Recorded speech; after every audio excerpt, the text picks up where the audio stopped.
بزدل انسان لیڈر نہیں بن سکتا۔ میں یہ نہیں سمجھتا کہ میں دین باقیوں سے بات بہتر سمجھتا ہوں، لیکن میں ایک تاریخ کا طالب علم ہوں اور میں نے تاریخ کو بڑا سٹڈی کیا، اور کیونکہ میری عمر تقریباً پاکستان جتنی ہے، میں نے پاکستان کو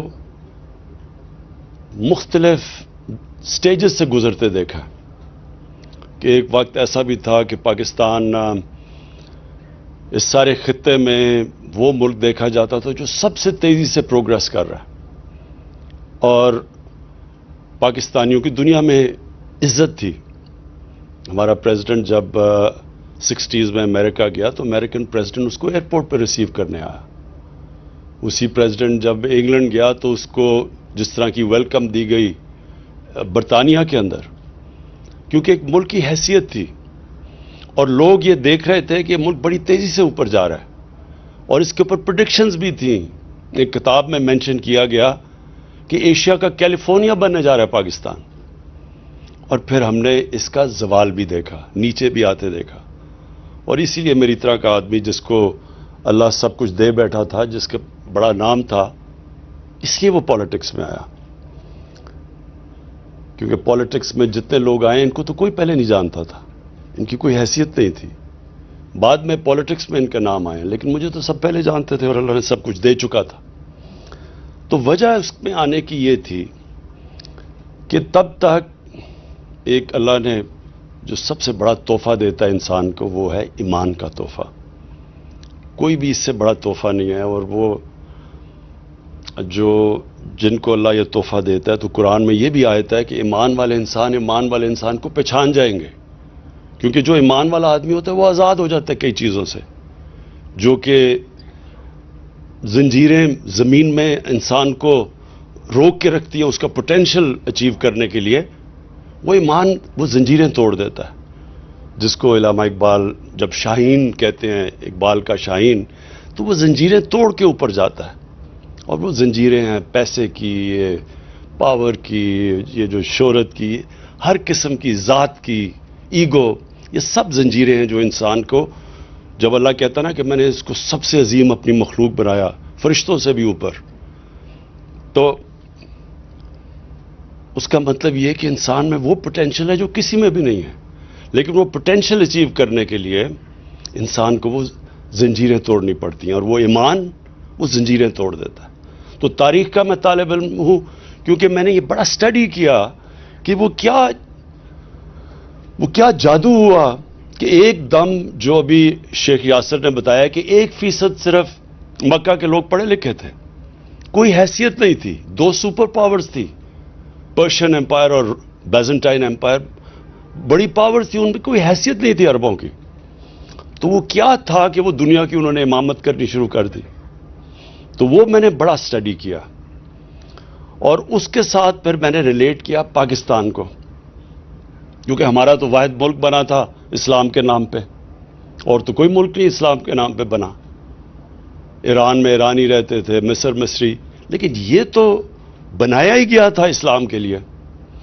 تو میں نے اس کو جب سٹڈی کیا، تو میں نے جتنا میں سٹڈی کرتا گیا اور جتنا اللہ نے میرا ایمان مضبوط کرتا گیا، اتنا ہی میں اس نتیجے پہ پہنچا کہ جب تک ہم سیرت نبی پہ نہیں چلیں گے، تب تک ہم وہ مقام نہیں حاصل کر سکتے جو علامہ اقبال کا خواب تھا۔ علامہ اقبال کو اگر آپ سٹڈی کریں، بہت بڑا ایک ذہن تھا، جو مغربی فلسفے بھی سمجھ گیا، اور جو گراؤنڈڈ تھے اپنے دین کے اندر اور اپنی اسلام کی تاریخ میں۔ اس لیے انہوں نے جو ایک ورڈ انگریزی کے اوریجنل تھاٹ، انہوں نے جو ان کی جو سوچ تھی، وہ بالکل ایک کسی کے غلام، یعنی جو ذہنی غلام بدقسمتی سے، کلونیلزم کی وجہ سے مسلمان دنیا میں ذہنی غلام ہیں، جو اپنی غلامی کی زنجیریں نہیں توڑ سکتے، وہ زیادہ خوفناک ہیں جسمانی غلامی سے۔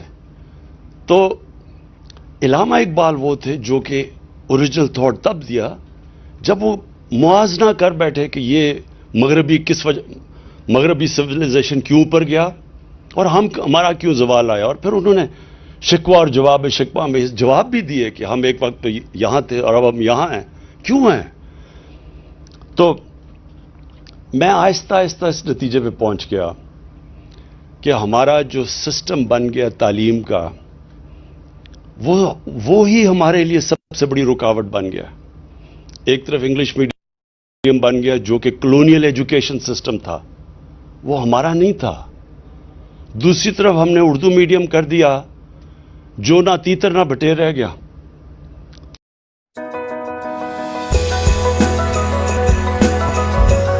مدرسے چلے گئے، 3 پیرلل ایجوکیشن سسٹم بن گئے۔ اب وہ 3 پیرلل ایجوکیشن سسٹم میں 3 قومیں نکلنی شروع ہو گئی، ان کا کنیکشن ہی ایک دوسرے سے نہیں رہا۔ تو سب سے بڑی چیز ہم نے فیصلہ کیا، سب سے پہلے تو ایک کور ایجوکیشن، ایک کریکولم ایک لے کے آئیں، تاکہ پہلے ان کو قوموں کو تو ایک طرف لے کے آئے۔ لیکن جو سب سے بڑی چیز یہ ہے کہ جو بھی شیخ ناصر نے بھی یہ بات کی، جب بھی میں مکہ یا مدینہ گیا، سب سے زیادہ لوگ پاکستانی نظر آتے ہیں آپ کو وہاں۔ سب سے پہلے پاکستان ریئیکٹ کرتا ہے، کوئی بھی اسلام کے خلاف کچھ ہو تو پاکستان میں ریئیکشن آتا ہے۔ سب سے زیادہ میرا دعویٰ ہے کہ روزے بھی یہ رکھتے ہیں، حج بھی یہ پاکستانی کرتے ہیں، پیسہ بھی سب سے زیادہ پاکستانی اللہ کے نام پہ دیتے ہیں۔ میں سب سے زیادہ پیسہ پاکستانیوں سے اکٹھا کرتا ہوں، اللہ کے نام پہ سب سے زیادہ پیسہ بھی دیتے ہیں۔ لیکن مسئلہ یہ ہے کہ ہم جو ایک طرح آپ سیکولر ورڈ استعمال کر لیں، ہم اصل میں سیکولر بن گئے، اور غلط میننگ ہے سیکولر کا۔ مطلب یہ ہے کہ ہم ایک طرف عاشق رسول بھی ہیں، سب سے زیادہ ہمارا دین کے اوپر زور ہے، لیکن دوسری طرف جو نبی کی سیرت ہے اس کی اور ہماری زندگی میں تعلق ہی کچھ نہیں ہے۔ اتنا بڑا فاصلہ ہے اس کے بیچ میں۔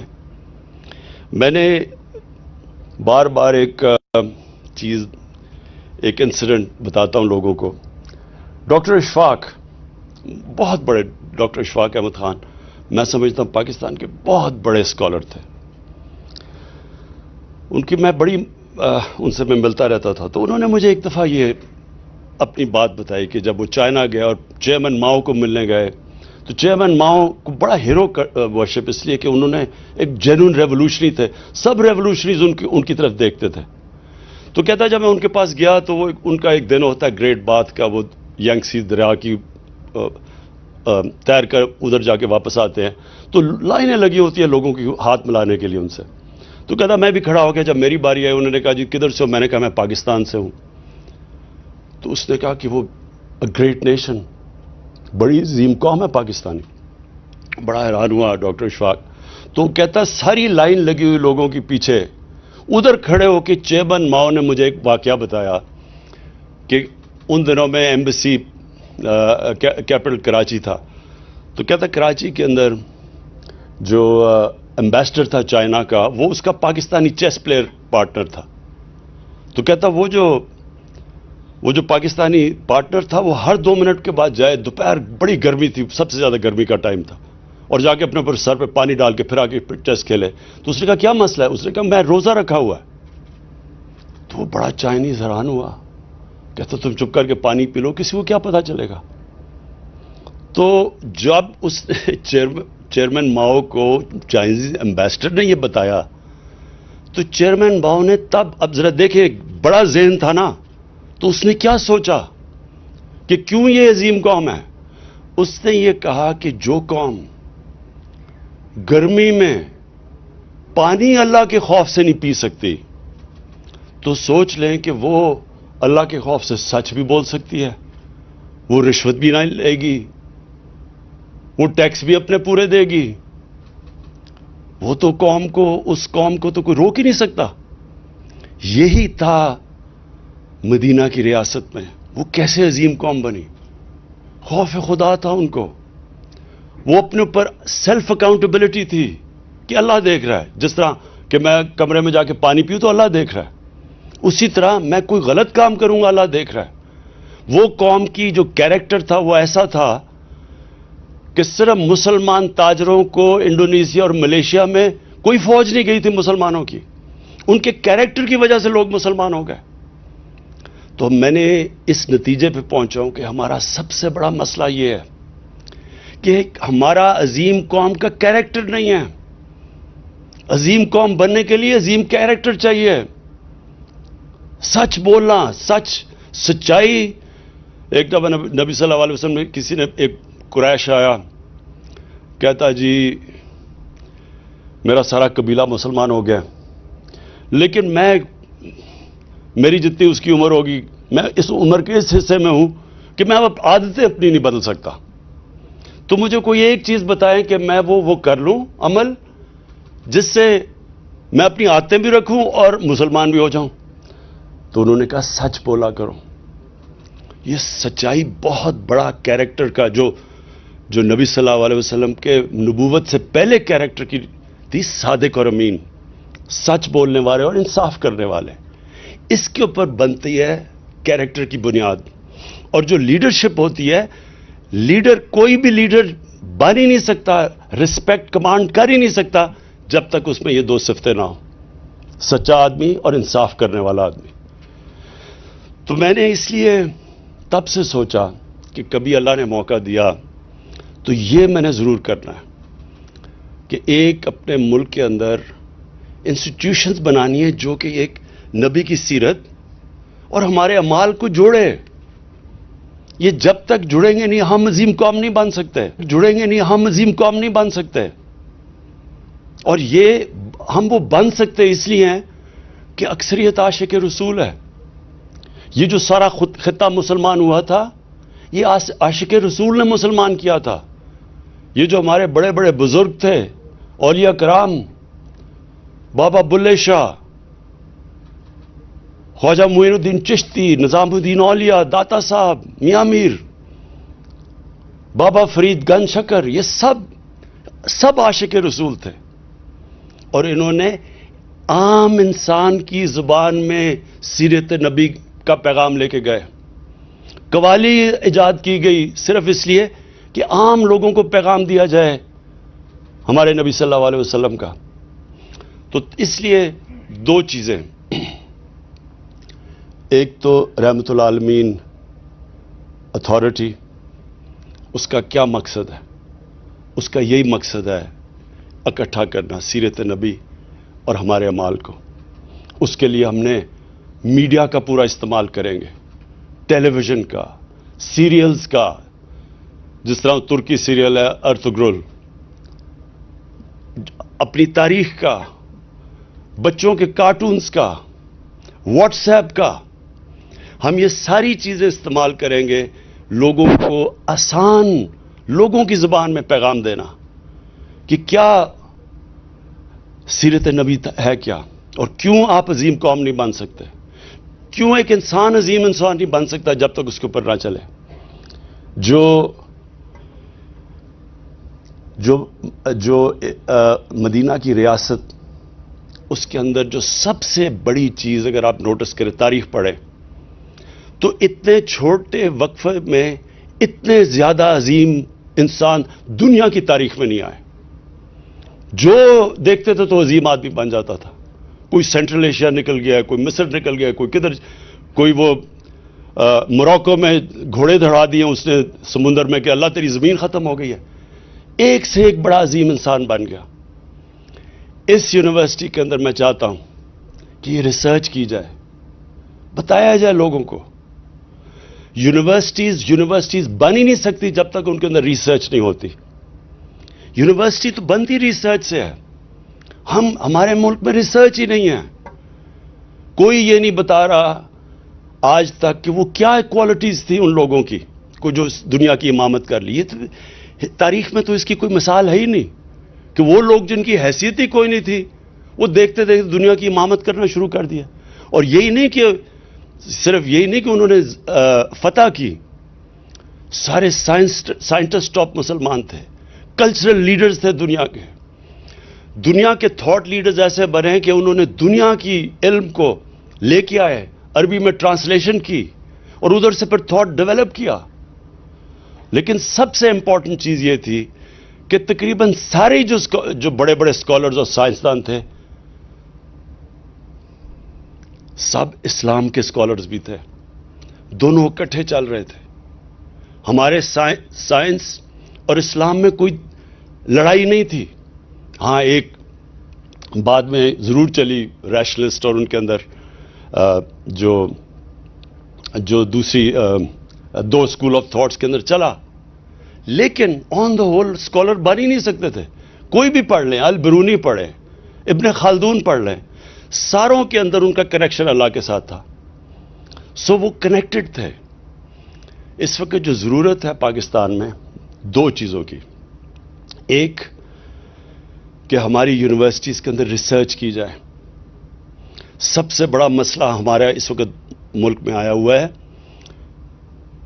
Western culture. ویسٹرن کلچر کو ہم صحیح معنی میں کرٹیک نہیں کر سکتے.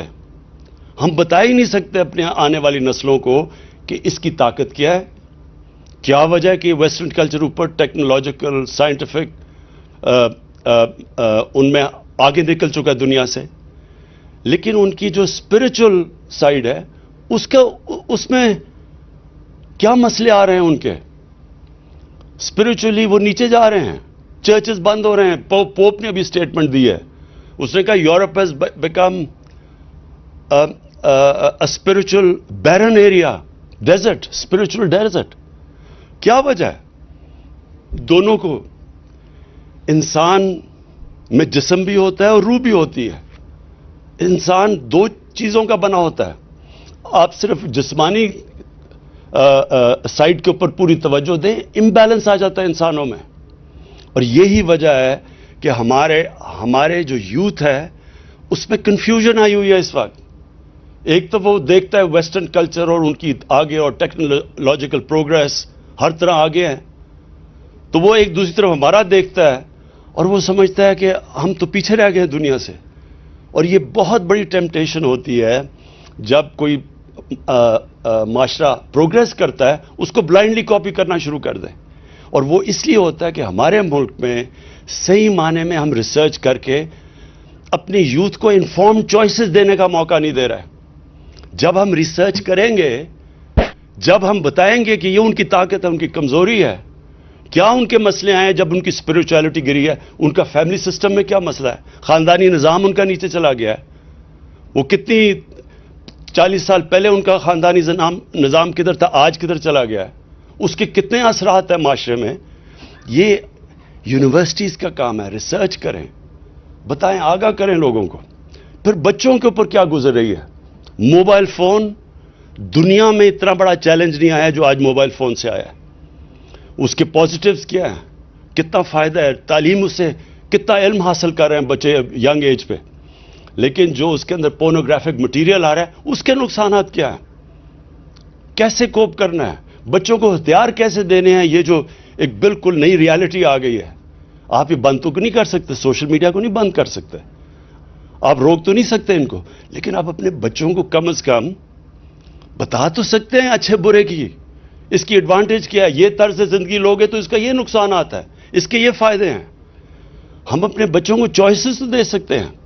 اور پھر میں ورڈ یوز کرتا ہوں, انفارمڈ چوائسز. انفارمڈ چوائسز تب آتی ہیں جب آپ بچوں کو بتائیں تو صحیح, آگاہ کریں, شعور پیدا کریں انہوں میں.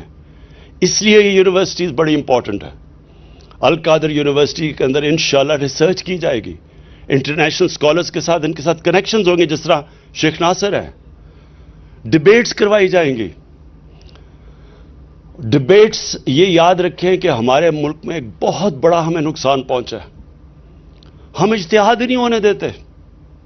قرآن کے اندر اللہ کا حکم ہے اجتہاد کرو, ڈیبیٹ کرو. جب آپ اجتہاد ہی نہیں ہونے دیں گے تو تھاٹ پروسیس آگے کیسے بڑھے گا. علامہ اقبال کا جو کتاب ہے ریکنسٹرکشن آف اسلامک تھاٹ, وہ اس کے اندر تو اگر آپ جس کا موقف آپ سے مختلف ہوگا آپ اس کو کافر کہہ دیں گے تو اجتہاد کیسے ہوگی. تو ہم آگے تو بڑھ ہی نہیں سکتے. ہم اسلام کے, اور اس لیے جو سب سے بہترین اسلام کے اوپر کام ہو رہا ہے وہ مغربی ممالک میں ہو رہا ہے. شیخ یاسر آپ کو بتائیں گے کس طرح کی وہاں ڈیبیٹس چل رہی ہیں, کیسے کیسے اسکالرز وہاں بیٹھے ہوئے ہیں, کیونکہ وہاں کفر کا فتوی کا ڈر نہیں ہے. ہمارے ملک میں میں پھر سے کہتا ہوں کہ بہت پوٹینشل ہے. اللہ نے اس ملک کو سب کچھ دیا. ہمارا جو سب سے بڑا مسئلہ لیڈرشپ، ہمارے لیڈرشپ کے اندر جو جس طرح کے لیڈرز آنے چاہیے وہ نہیں آتے. وہ کیوں؟ کیونکہ لیڈرز کے اندر وہ جو کیریکٹر لیڈر کا ہے وہ نہیں ہے. ہمارے پولیٹیکل لیڈرشپ کے اندر بجائے یہ سوچیں کہ یہ بہت بڑا، آپ جب ایک لیڈر بنتے ہیں آپ پہ اللہ بہت بڑی ذمہ داری ڈال دیتا ہے.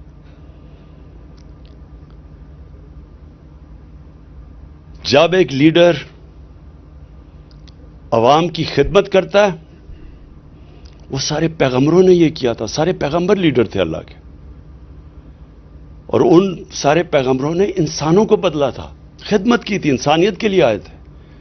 اور جب ایک لیڈر بن کے ایک اتھارٹی پہ آ کے ملک کا پیسہ چوری کرنا شروع کر دیتا ہے، اس سے بڑا اللہ کا عذاب کسی انسان پہ نہیں آ سکتا. کیونکہ جو معاشرے میں غربت ہوتی ہے سارا گناہ اس کے اوپر جاتا ہے. اس لیے ہمیں اپنے نبی صلی اللہ علیہ وسلم کی جو انہوں نے جو لیڈرشپ کا کانسیپٹ دیا تھا، انشاءاللہ القادر یونیورسٹی اور ہم باقی جو ہماری رحمت للعالمین جو اتھارٹی ہے وہ ساری یونیورسٹیز کے ساتھ ان ٹچ رہے گی. وہ تو چیئرز ہیں، سیرت چیئرز ہیں، ان کے ساتھ ہم ان ٹچ رہیں گے. اور بیسکلی جو اس نبی صلی اللہ علیہ وسلم نے لیڈرشپ کا کانسیپٹ دیا تھا وہ ہم نے اپنی یوتھ کو دینا ہے. اسکول کے بچوں سے شروع کریں گے سب کو، تاکہ پتہ تو چلے کہ لیڈر میں کون سی کوالٹیز ہیں. کبھی بھی ایک خود غرض آدمی لیڈر نہیں بن سکتا. لیڈر ہمیشہ اپنی ذات سے نکل کے بڑا سوچتا ہے. قائد اعظم محمد علی جناح، نیلسن مینڈیلا، وہ لیڈرز جو کہ ایک اپنی آپ کو قربان کر دیتے ہیں اپنی قوموں کے لیے. ساری زندگی وہ قومیں ان کو دعائیں دیتی ہے، ان کی عزت کرتی ہے. کبھی بزدل انسان لیڈر نہیں بن سکتا. اس لیے قرآن کی آیت ہے کہ جو لوگ ایمان لے آئے میں ان کے خوف دور کر دیتا ہوں.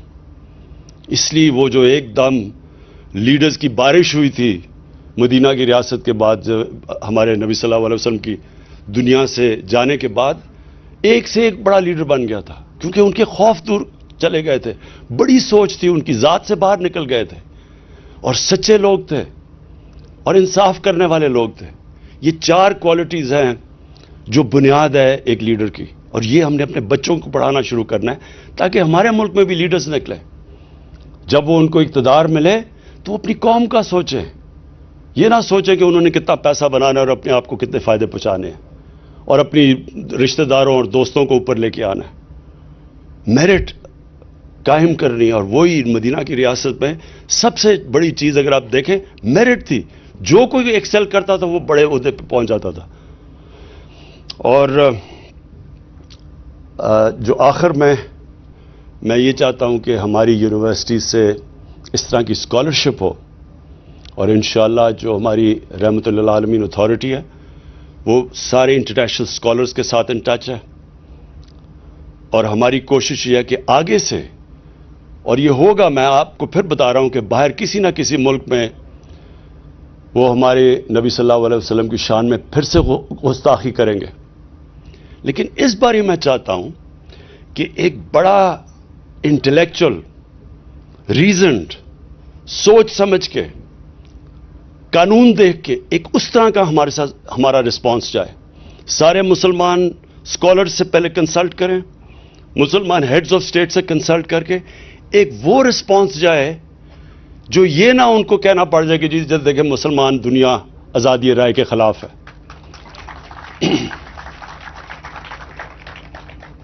اور اس کے علاوہ جو میں چاہتا ہوں کہ ہمارے جو اس یونیورسٹی میں جو ہمارے بڑے بڑے، جس طرح میں نے بزرگان دین تھے جن کی وجہ سے اسلام پھیلا تھا سارے بر صغیر میں، ان کے اوپر بھی ریسرچ ہو. اور ان کے جو کلام ہیں وہ ہم جب یہ بڑے بڑے عرس ہوتے ہیں وہاں اتنے لوگ آتے ہیں، لاکھوں لوگ آتے ہیں، پیار کرتے ہیں ان سے، ان کو بار بار بتایا جائے کہ ان کی ٹیچنگز تھی کیا. وہ ساری سیرت تھی، سیرت نبی تھی. تو ہم نے لوگوں کو ملک کے کیریکٹر کو اوپر اٹھانا ہے، موریلٹی کو اوپر اٹھانا ہے. جو مدینہ کی ریاست کی سب سے بڑی کوالٹی تھی جب شروع کیا نبی صلی اللہ علیہ وسلم نے، تو وہ ایک سمپل قرآن کی آیت کے اوپر تھا، امر بالمعروف، کہ اچھائی کو اٹھاؤ اور بدی کو ختم کرو، اس کو دباؤ۔ ایک معاشرہ جو ہوتا ہے وہ اس کی بنیاد اس پہ رکھی جاتی ہے۔ میں اس لیے وہ ابھی ایک حالیہ میں سیمینار ہوا لاہور میں، پاکستان کے سپریم کورٹ کے ججز بلائے گئے، لیکن چیف گیسٹ اس کو بلایا گیا جس کو اسی سپریم کورٹ نے سزا دی، اور سزا کیا دی؟ پبلک کا پیسہ چوری کرنے کی سزا دی، اور وہ جھوٹ بول کے ملک سے باہر بھاگا ہوا ہے۔ اب یہ صرف میں اپنی قوم کے سامنے رکھتا ہوں، یہ سیاسی بات اب میں نہیں کر رہا۔ جب آپ برائی کو برائی نہیں سمجھتے، جب آپ کرپشن کو برائی نہیں سمجھتے، تو اس معاشرے میں محنت کون کرے گا؟ میں کیوں پڑھوں، 14 سال پڑھائی کروں، اس کے بعد 8-8 گھنٹے کام کروں، اور میں اپنے مشکل سے بیوی بچوں کا پیٹ پالوں، اور دوسرا آ کے ایک قبضہ گروپ بن کے اتنا بڑا پلازا بنا دے، اسمبلی میں بھی آ جائے، اور میں دیکھ رہا ہوں کہ میں محنت کر رہا ہوں۔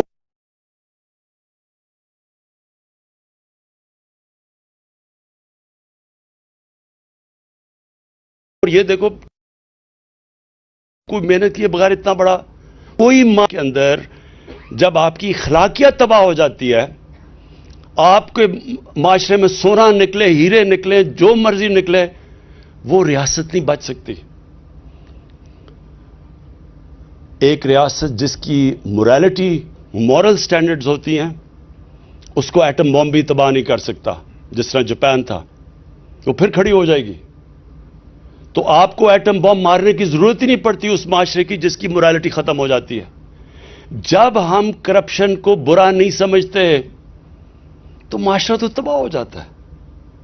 اور یہ سب سے بڑا ظلم اس معاشرے میں نے 1985 کے بعد جو چینج دیکھا ہے، ہم نے تو پاکستان کو دیکھا نا، جو سب سے بڑی تباہی آئی ہے کہ ہم چوروں کو برا ہی نہیں سمجھتے، تو ہم یہ میسج دیتے ہیں کہ ڈاکہ مارنا تو بڑا ڈاکہ مارنا، صرف چھوٹے چور ہی پکڑے جاتے ہیں پاکستان میں۔ کبھی کوئی معاشرہ نہیں سروائیو کر سکتا، اور اس لیے بھی میں اس نتیجے پہ آیا ہوں کہ ہم نے اپنی آنے والی نسلوں کو، ینگر جنریشن کو، اپنے یونیورسٹی سٹوڈنٹس کو، ہم نے سیرت نبی کے ذریعے ان کی ہم نے مورالٹی، کیریکٹر بلڈنگ کرنی ہے، مورل رینیسانس کرنا ہے۔ اور انشاءاللہ میرے میں کبھی کوئی شک نہیں ہے کہ اللہ نے باقی سب کچھ دیا ہمیں، سب کچھ یہاں، ہر اللہ کی نعمت پاکستان میں ہے، صرف انشاءاللہ وہ جو کیریکٹر بلڈنگ ہے، وہ ہماری وہ قوم جو ہے ہی عاشق رسول، اس کو بس کنیکٹ کر دیا تو انشاءاللہ مجھے کبھی کوئی شک نہیں ہے کہ ہم ایک عظیم قوم بنیں گے۔ میں پھر سے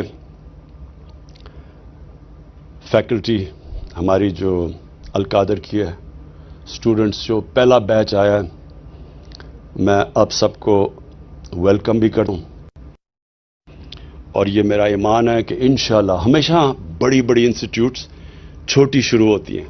اب یہ ہم نے تھوڑے سا اس کا انسٹیٹیوٹ کا سیکشن کھولا ہے، لیکن میں جب اوپر سے دیکھتا ہوں اس ساری انسٹیٹیوٹ کو اور اس علاقے کو، میرے میں کوئی شک نہیں کہ یہ ایک وہ دنیا کے اندر، میں پاکستان کی اب بات نہیں کر رہا، اسلام کی دنیا میں وہ ایک انسٹیٹیوٹ بنے گی، یہ کوآرڈینیٹ کرے گی، جس طرح الازہر کا نام ہے اسی طرح یہ بھی وہ ایک انسٹیٹیوٹ بنے گی۔ مجھے خوشی یہ ہے کہ یہ تقریباً 2.5 سال کے اوپننگ ہو گئی، جو میں پرائم منسٹر یونیورسٹی بنا رہا ہوں، وہ دنیا کی ٹاپ ٹیکنالوجیز کی وہ یونیورسٹی ہوگی، جو لیٹسٹ ٹیکنالوجیز ہیں اس کے اوپر۔ لیکن گورنمنٹ اتنی آہستہ چلتی ہے کہ 3 سال ہو گئے ہیں، اب جا کے ہم شروع کرنے لگے، تو یہ بدقسمتی ہے، یہ گورنمنٹ کی نہیں ہے، اس لیے یہ بڑی جلدی کھل گئی ہے۔ اور میری جو اس سے پہلے نمل یونیورسٹی ہے، وہ میرا ایک ویژن ہے، پاکستان کی پہلی نالج سٹی جس طرح آکسفورڈ اور کیمبرج ہے۔ تو میں آج پھر سے بڑی اپنی خوشی کا اظہار کرتا ہوں، مجھے بڑا آج خوشی ہو رہی ہے کہ اتنے چھوٹے ٹائم میں ہماری یہ جو القادر یونیورسٹی ہے، یہ کام شروع کر دیا۔